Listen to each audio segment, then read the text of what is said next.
घर में महाभारत रखने से लड़ाई होती है? बड़े बुजुर्गों से सुनते आए हैं कि महाभारत को घर में नहीं रखना चाहिए और ना ही इसका घर में पाठ करना चाहिए क्योंकि इससे घर में लड़ाई झगड़े होते हैं। क्या यह धारणा सही है या नहीं? आओ जानते हैं इस संबंध में खास बात।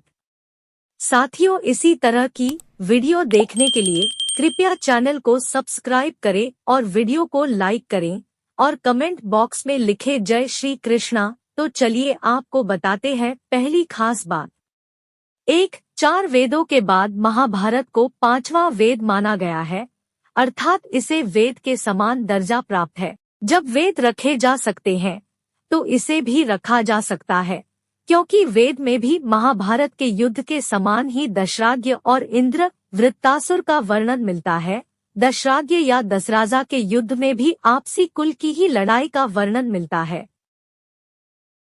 2 कई घरों में दुर्गा सप्तशती, रामायण, पुराण या अन्य ग्रंथ मिलते हैं। सभी में ही युद्ध का वर्णन मिलता है, तो यह समझना कि युद्ध का वर्णन होने के कारण हम इसे घर में नहीं रखें तो यह उचित नहीं।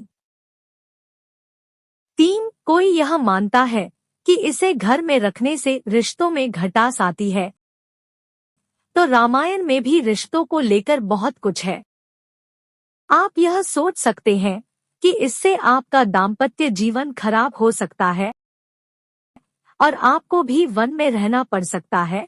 घर में ऐसे कई उपन्यास भी होंगे जिसमें रिश्तों को लेकर बहुत कुछ लिखा होगा। दुनिया के हर धर्मग्रंथ में रिश्तों और युद्ध को लेकर बहुत कुछ लिखा हुआ है।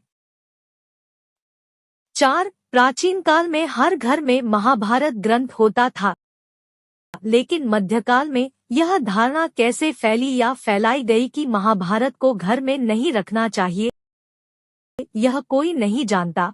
यह एक अफवाह है जो अब सच के रूप में स्थापित हो चुकी है।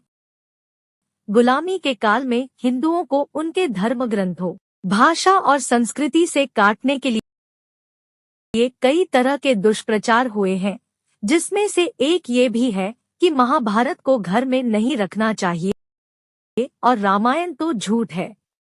5 महाभारत में वेद, पुराण, उपनिषद, भारतीय इतिहास और हिंदुओं के संपूर्ण ग्रंथों का सार और निचोड़ मिलता है।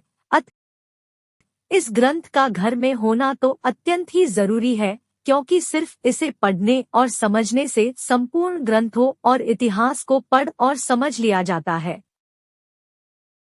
6 महाभारत न्याय, अन्याय, रिश्तों और जीवन से जुड़ी हर समस्याओं का वर्णन मिलता है। यह ग्रंथ व्यक्ति को बुद्धिमान और समझदार बनाकर समाज एवं राजनीति में भी निपुण बनाता है। प्रत्येक व्यक्ति इस ग्रंथ का अध्ययन करने, इसमें लिखे सूत्रों को समझना चाहिए जो जीवन में बहुत ही काम आते हैं। 7 जो बालक बचपन में ही महाभारत का अध्ययन कर लेता है वह बड़ा होकर बहुत ही मेधावी निकलता है, क्योंकि जो ज्ञान हम जीवन भर में अनुभव से हासिल करते हैं वह ज्ञान महाभारत में लिखा है, जो कि पहले ही हासिल हो जाने के जीवन में कब क्या हो सकता है इसका ज्ञान पूर्व में ही हो जाता है। ऐसे में व्यक्ति को यह ज्ञान जीवन पथ पर सफलता पूर्वक आगे बढ़ने में मदद करता है। रामायण इस बात पर जोर देती है कि जीवन में क्या करना चाहिए और महाभारत इस बात पर जोर देती है कि जीवन में क्या नहीं करना चाहिए। इसलिए घरों में दोनों की ग्रंथों का होना और उन्हें अपने बच्चों को पढ़ाना बहुत ही जरूरी है। 8 महाभारत में श्री कृष्ण के गीता ज्ञान के अलावा और भी कई तरह के ज्ञान शामिल हैं, जैसे पराशर गीता, धृतराष्ट्र, संजय संवाद, विदुर नीति, भीष्म नीति, यक्ष प्रश्न आदि। 9 हिंदुओं के किसी भी ग्रंथ में यह नहीं लिखा है कि महाभारत को घर में नहीं रखना चाहिए। यदि ऐसा होता तो क्या वेद व्यास जी इसे स्पष्ट नहीं करते? यह पुस्तक जहाँ जहाँ रखी है वहाँ तो ऐसा कुछ नहीं हुआ।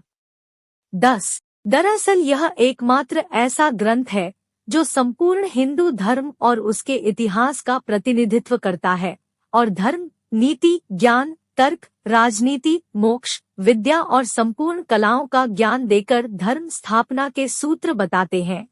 कोई विधर्मी ही चाह सकता है कि यह ग्रंथ हिंदू नहीं पढ़े और न घरों में रखे, ताकि वह इस ग्रंथ से कटता जाए। साथियों, वीडियो कैसा लगा कमेंट करके जरूर बताएं। वीडियो देखने के लिए बहुत बहुत धन्यवाद।